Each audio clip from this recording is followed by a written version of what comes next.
జూబ్లీహిల్స్ ఉప ఎన్నికకి సంబంధించి టీఆర్ఎస్ అభ్యర్థి మాగంట సునీత ఎవరైతే గోపీనాథ్ గారి సతీమణి మీద తీవ్రమైన ఆరోపణలు చేసుకొచ్చారు తారక్ ప్రద్యుమ్న ఒక కంప్లైంట్ ఇవ్వడం అన్నది సంచలనం సృష్టిస్తుంది. అక్టోబర్ 22, 2025 అంటే ఇది బాగా పెద్ద ఎత్తున సంచలన ట్విస్ట్ చోటు చేసుకుంది. దివంగత ఎమ్మెల్యే మాగంటి గోపీనాథ్ మొదటి భార్య కొసరాజు మాలిన దేవ కుమారుడు తెలంగాణ ముఖ్య ఎన్నికల అధికారికి లేఖ రాసి సునీత అఫిడవిట్లో తప్పుడు సమాచారం ఇచ్చారంటూ గోపీనాథ్ చట్టబద్ధ భార్య కాదు అన్న ఆరోపణ చేయడం సంచలనం సృష్టిస్తోంది. ఈ లేఖ మద్దతుగా అనేక పత్రాలు కూడా జత చేసుకొచ్చారు.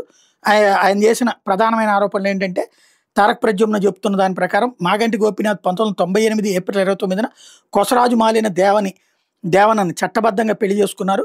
వివాహం గోపీనాథ్ మరణం జూన్ 8, 2025 వరకు కొనసాగింది. అసలు ఎట్లాంటి విడాకులు కూడా జరగలేదు వాళ్ళిద్దరి మధ్యన అంటూ అప్పుడు 1998 నాటి పెళ్లి ఫోటోలు కూడా జత చేసి వచ్చారు. అదే సందర్భంలో సునీత మాగంటి గోపీనాథ్తో కేవలం లివ్ ఇన్ రిలేషన్షిప్లో ఉండేది, చట్టబద్ధమైన భార్య కాదు అన్నటువంటి సంచలన ఆరోపణ చేశారు.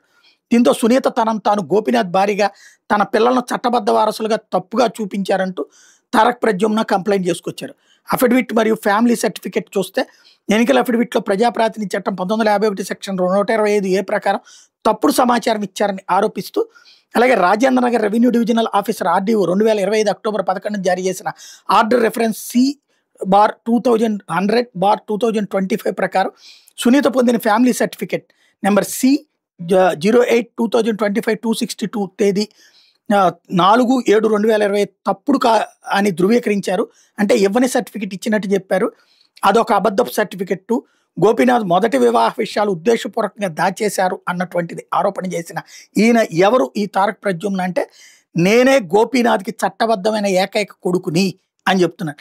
తన బర్త్ సర్టిఫికెట్ లేఖని అందుకు జడ్జ్ చేశారు. ప్రస్తుతం నేను అమెరికాలో నివసిస్తున్నా, అవసరమైతే హైదరాబాద్కు వచ్చి సహకరిస్తానని ప్రకటించారు.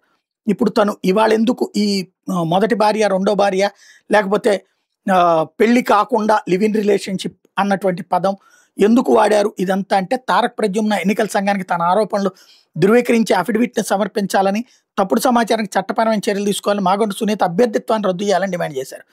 ఆరోపణల మీద మాగంటి సునీత ఏం స్పందిస్తుంది, అట్లాగే బీఆర్ఎస్ వాళ్ళు ఏం స్పందిస్తారో చూడాలి.